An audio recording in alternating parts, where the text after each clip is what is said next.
This is Gilbert America This Week, a look back at last week's Gilbert Indians football action and a look ahead to tomorrow night. Presented on Carolina's Community Radio by the Twin City News, Batesburg, Leesville's hometown news source since 1925. And Gilbert Coin Exchange, located on the Augusta Highway in the shops at Gilbert. Now, here with Indians coach CHAD LEAPHART is the editor of the Twin City News, Tony Bauman. All right, welcome into this edition of Gilbert America This Week. I'm Tony Bauman, and this is a week of celebration for all of us that follow Indian football. Nice win last week over at Strom Thurmond, and that means region championship, right, Coach? That's right, Tony. Real proud of our guys for going over there in a tough environment against a tough team and getting the job done. Real happy and excited about that, and of course looking to still keep going here with what we got left with the season, with the last couple games and playoffs, of course. Well, first of all, that's I visited with you early on in the season. I saw how good the hardware looks on the corner of your desk. You're making space for more hardware, right? That's right. Definitely another one coming in this year. Nice. All right, let's talk about last week's game. It was a tough-fought battle on a field that you know a little something about before you came over to Gilbert. That was kind of your stomping grounds over at Strom Thurmond. And I don't think there was anybody amongst us that didn't think that the Rebels were going to give you all that you could handle last Friday night. Oh, absolutely. I mean, like I said, I've spent 10 years coaching at Strom Thurmond, so know the community, know the program, and the kids up there. I know that was some years ago, but kids in that community are still the same, tough, hard-nosed. So we knew we would go get one heck of a game from them. Beating them on their field in a game that means so much is very difficult.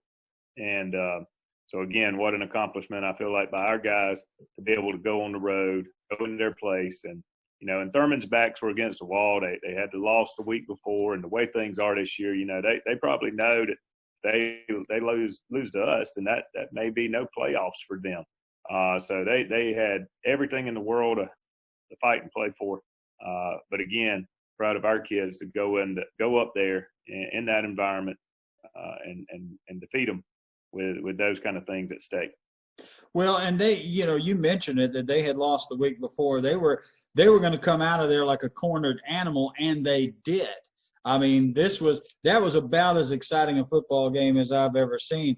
What did you have? Did you have to do a lot of switching up, or did they pretty much play you the way that you thought that they were going to play you offensively and defensively? I mean, because it honestly looked like both you and Antoine, Coach Antoine Hillary, pulled just about every trick out of your bag or every play out of your bag that you could last Friday night.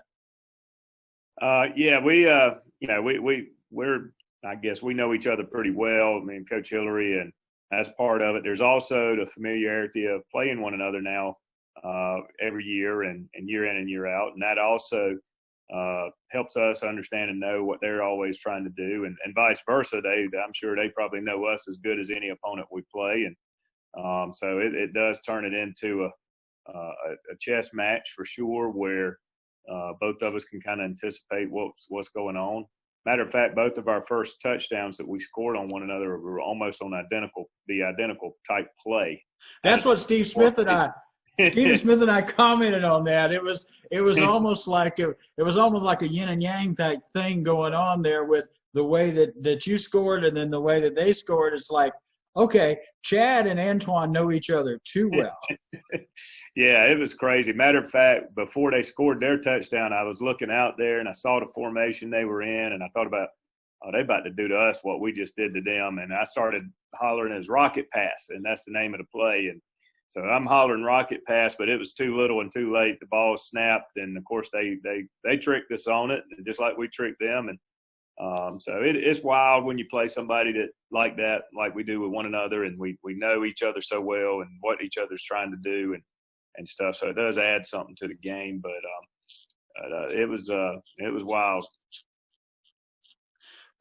4 games into the season now. I mean, how comfortable are you with your penalties, which seem to still be a problem for this Gilbert team last Friday night?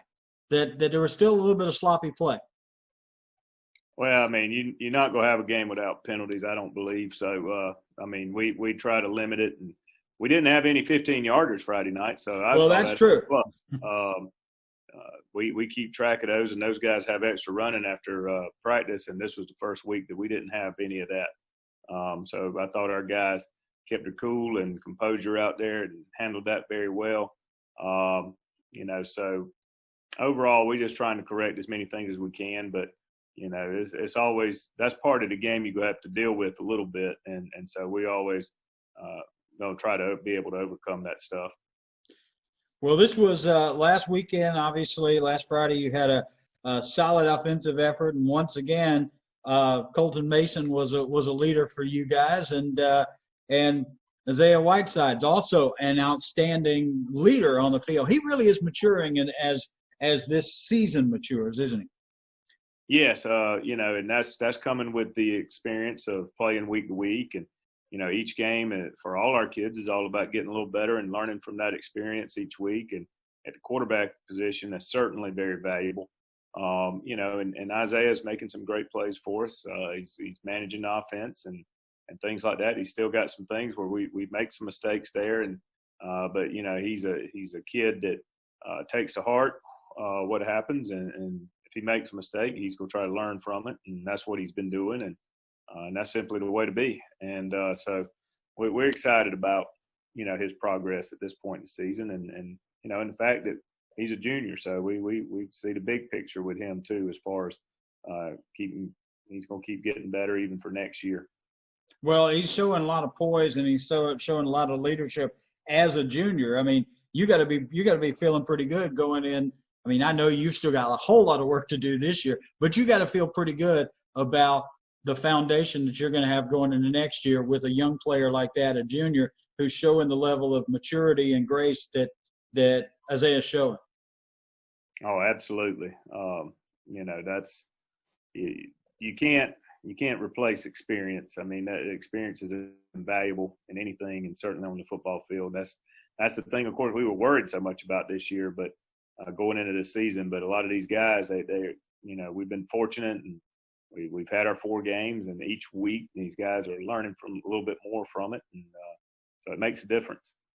Well, and I've actually started echoing what you said in a couple of interviews after the game the week before. I've started calling Colton Mason the Hoss because you use that term, and he is, man. Every time I get the pleasure of watching him play, it's almost like I've visualized it in my head. Hoss. I mean, I've watched a lot of football players over the years, but Colton Mason truly is a Hoss. Yeah, he had another great night. I think his final stats ended up being 235 yards. Yeah. Had a touchdown run, but made some big runs at key moments. You think about starting the second half where we kind of flubbed the kickoff, and so we're backed up by our 10-yard line, and the game is tight. It's 14-14. Momentum's playing a huge part in it. And then first play of the half, he busts off a 66-yard run to totally flip field position and momentum. And, and, of course, we punch it in and score there. That was huge. Obviously, his touchdown run to go up by 2 scores was huge. But then there was also that moment, too, where with about 5 minutes to go in the game, they punted and had us pinned deep inside the 10-yard line. And they had all their timeouts. And, if they keep us pinned back down there, we probably have to give them the ball back, probably to be honest, at the 30 or 40 at best. And so it was so important to get out of that hole. And of course, Colton ripped off about a 35-yard run out of there and got us out the hole, caused Strom Thurmond to burn all their timeouts. And so when we did give them the ball back, it was a lot less time than they were wanting, and the field position was, of course, better for us at that point. So that run right there was huge, just as huge as any he had all night, in my opinion. Yeah, and defense, of course, solid against a Thurmond team that can break some plays on you. I mean, the defense did their job last Friday night.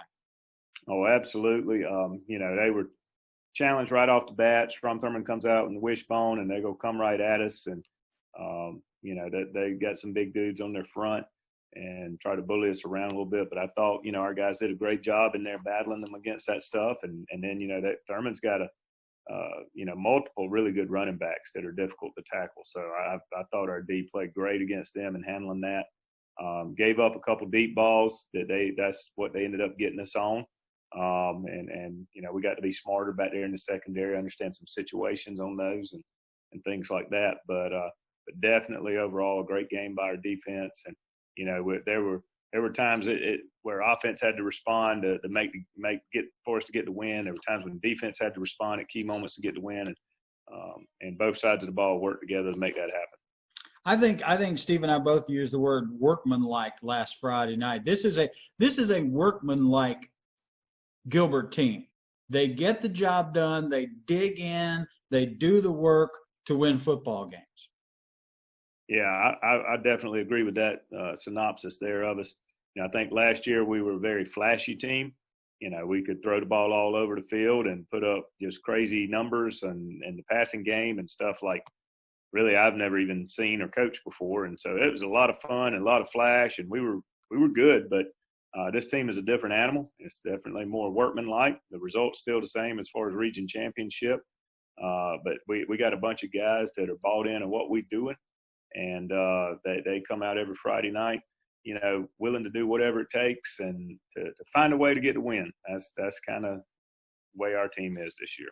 And it always feels good to win. And so far, every week's felt real good. So we'll take a pause, and when we come back, we're going to look ahead at this next week and what else might be down the road right here on Gilbert America This Week on Carolina's Community Radio.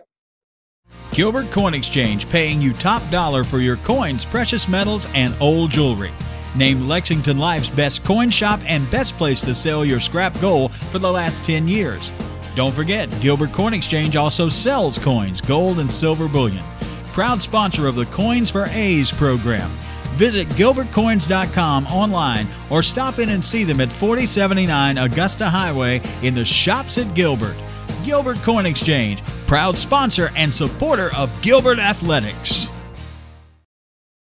Back on Carolina's Community Radio with Gilbert America This Week with Coach CHAD LEAPHART. And Coach, it's homecoming week over at Gilbert America, and you're taking on a Swansea team, and you've clinched the region championship. You've punched your ticket to the postseason whenever it begins down the line. Is this game just an afterthought to you guys at this point? Absolutely not. First of all, the way things have been this year, our kids, I think, understand the blessing of getting to play a football game on Friday night. It don't matter who it is, where it is, we're getting to play on a Friday night. It's special. There's so many questions going into the season whether we will get to play at all. And here we are. We've got 4 games in, and so this Swansea game's big. Swansea's still a rival here with Gilbert as well.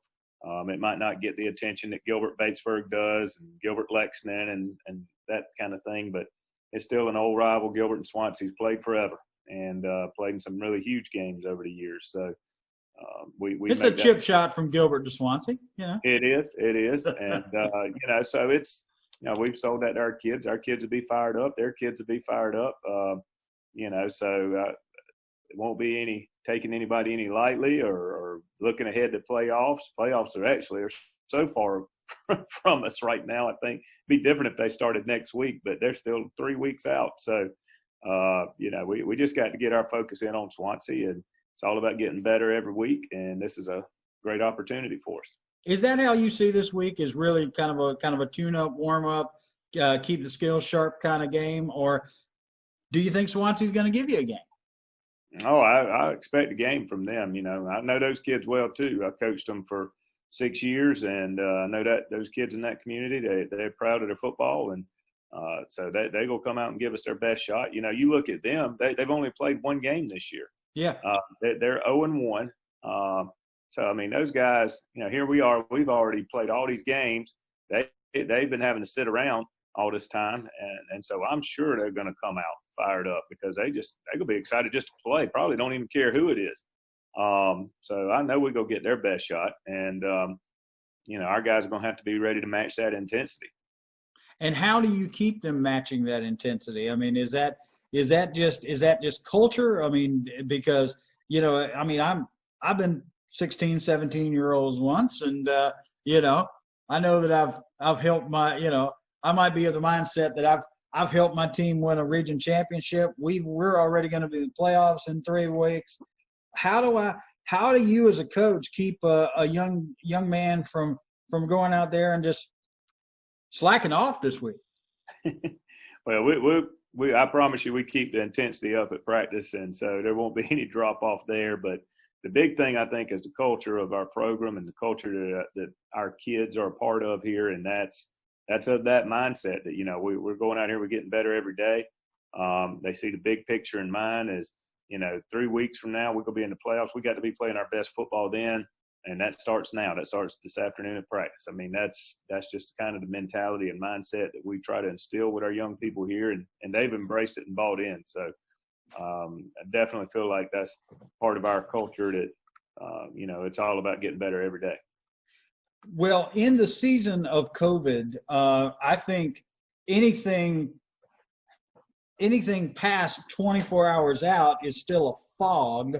But what does it look like the rest of the season after Swansea? I know you got to play a football game Friday night, but what's your season look like right now? I know Lexington's off the table, Batesburg's off the table. I mean, who's on the table for those last couple of weeks? All right, here's what we got right now, and every week it's probably been different since we've been talking about it because that's how much it changes. But we do know we have Swansea Friday night, and then we have the 2 weeks after that is scheduled for non-region football games.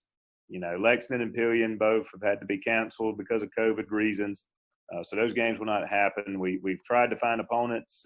We've struck out on a lot.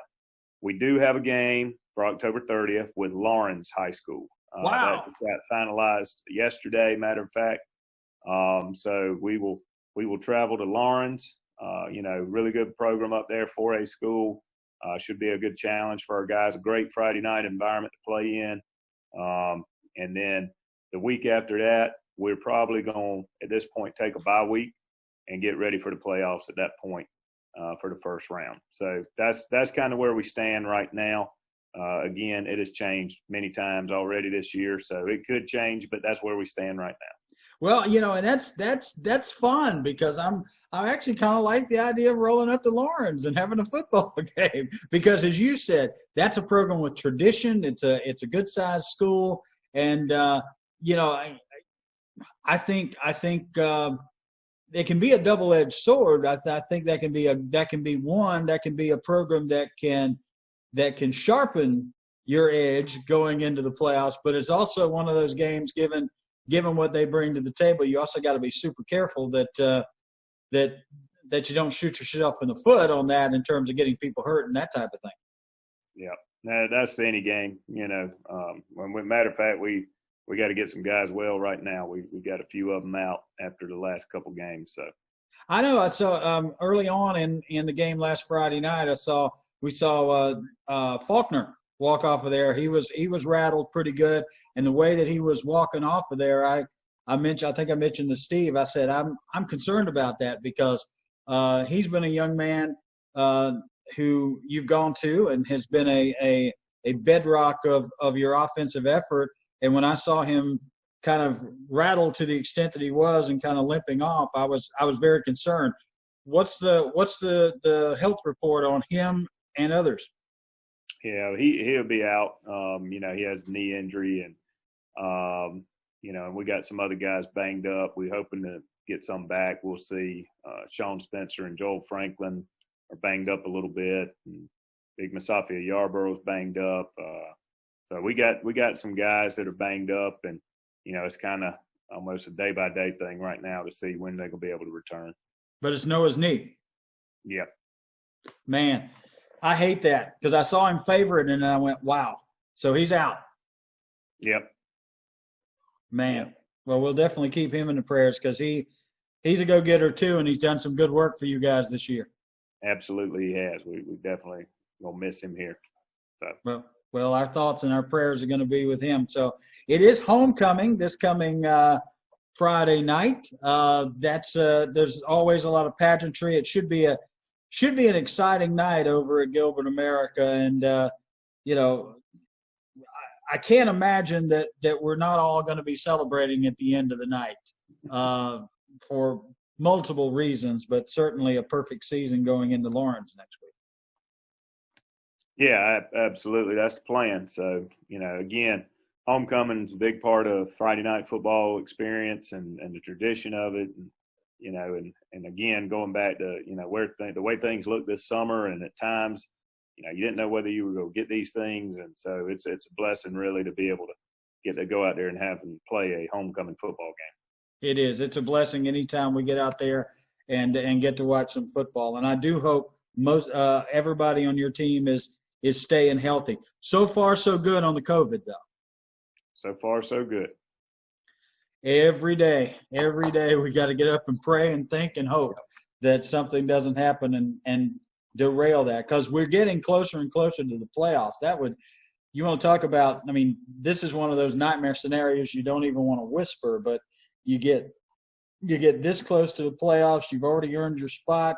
You got a perfect season. You got a region championship. And the virus sneak up and get you. That's it's almost like you've got to be extra careful at this point. Are you?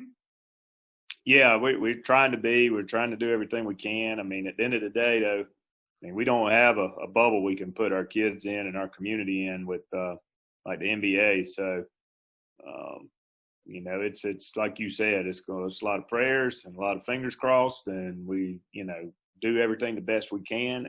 But you still, at the end of the day, you have to hope for the best. Exactly. Because it's no way to. You just look Nick Saban got it, President Trump got it. It can get anybody if you start looking at some of the people that have got COVID. So it's again, we just got to do the best we can and hope for the best. But yeah, the high school league's ruling on everything is if a team goes into COVID quarantine, then they forfeit from the playoffs. So that's it for their season. So that certainly causes everybody to try to be more careful, I hope, certainly here. Walking on pins and needles for sure. Well, it's been a week for collecting hardware over at Gilbert, and when we come back, we'll talk about, well, we know your hardware that you've already picked up, but just found out earlier in the week a little bit more hardware for a group of young ladies, and we'll talk about that when we come back to Gilbert America This Week, right here on Carolinas Community Radio. Gilbert Coin Exchange, paying you top dollar for your coins, precious metals, and old jewelry. Named Lexington Life's best coin shop and best place to sell your scrap gold for the last 10 years. Don't forget, Gilbert Coin Exchange also sells coins, gold, and silver bullion. Proud sponsor of the Coins for A's program. Visit GilbertCoins.com online or stop in and see them at 4079 Augusta Highway in the Shops at Gilbert. Gilbert Coin Exchange, proud sponsor and supporter of Gilbert Athletics. Back for the final segment of Gilbert America This Week with Coach CHAD LEAPHART. And we've talked about this weekend's homecoming matchup at home against Swansea. The Indians' perfect season, 4-0, region championship. Good win last week, hard-fought win last week over Strom Thurmond. But, Coach, as AD, I know you want to give a shout-out to a group of folks who are carrying that Tomahawk banner into competition and did real well this week. Absolutely. So Monday, our girls golf team won the Class 3A Lower State Championship. And Coach Drew Nix has done a great job with the ladies this year. Kennedy Gooding was actually not only part of the team of the championship, but was the medalist. And I want to shoot a 72 myself. She shot 72, even par. Awesome job by Kennedy. She's kind of been our leader all year long and led the girls. But Alexis Hodge also finished third place overall. and she shot a 77, which again, you and me both, we should go out there and shoot that. But they did a great job.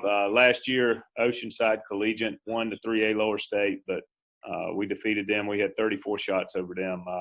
Nice. Monday. So, the girls are doing a great job.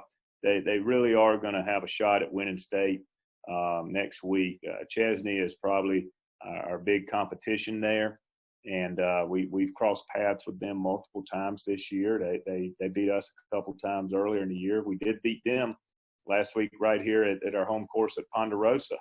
And so, the girls they beat them and they know they can do it. And so we're excited about it. So that'll be next week. That will take place at Monday and Tuesday at Hackler Golf Course. That's Coastal Carolina's golf course there in Myrtle Beach, Conway area. So, no, we're very proud of these girls, and that's awesome what they've accomplished this year, and looking forward to seeing if they can bring home the big state trophy there next week. That would be fantastic. And I've been watching the numbers a little bit for them. I mean, Kennedy, right? That's her name, Kennedy. Mm-hmm. She is she seems to be posting numbers where she could play a little college golf somewhere. Yes, no doubt. She's been recruited by lots of different people. Coastal Carolina is very interested in her, Georgia Southern, UNC Wilmington. So she's had some interest from some different folks. Also, Wingate and Anderson want her to come play golf there. So she's going to have some options for sure. And again, she's just a junior, so she'll be back for another year, and some of that stuff will probably shake out. She'll definitely be playing college golf somewhere in her future. Well, and shooting those scores as she is as a junior, I would not be surprised if we don't have us a Gilbert Indian somewhere out on the LPGA one of these days. And that would be awesome. That would be awesome. She's got some skill. Anything else happening in the world of Gilbert athletics? Still got a big week too with our cross country program is going to be competing for a region championship. That's coming up. Our volleyball team has a tiebreak game coming up with Orangeburg Wilkinson for a region championship. And so our girls tennis team's in the playoffs. They will have a match coming up. The opponent still to be determined right now. So all our fall sports teams are just rocking along right here, doing great things. And so just proud of all of our programs here in our athletic department and the coaches and kids that are, again, doing great things that we're all proud of. Well, I'll tell you what, it's a great community. Every time we get the opportunity to come over there and visit that we have for the home game, Steve and I, we enjoy it. It feels real comfortable sitting up there in that press box calling Gilbert football, and looking forward Friday night to be back in there. Big night. And want to remind folks it's homecoming. Want to remind folks seating is limited. It is still COVID-19. But we just hope that I tell you, the energy with the crowd that you guys brought over to Edgefield County last week, the energy was incredible.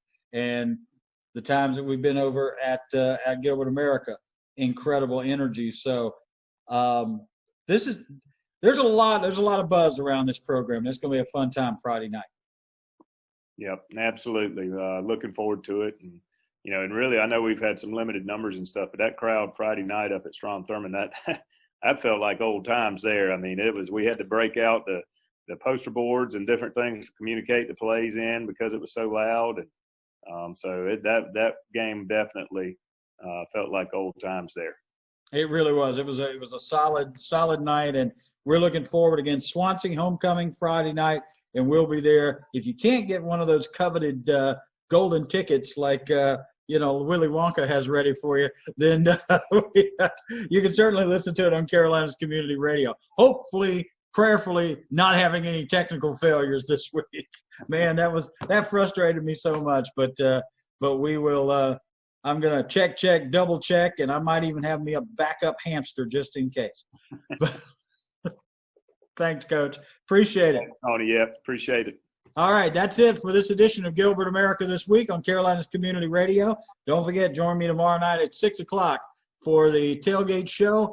7 o'clock pregame. Steve Smith will have the interview with the coach, and then kickoff 7:30. We're gonna bring you homecoming right here on Carolinas Community Radio. Thanks so much for listening. This has been a production of Carolinas Community Radio Sports. Join us tomorrow night for live Gilbert High School action right here on the Midlands home of news, weather, sports, and the rhythm of the South. Carolinas Community Radio.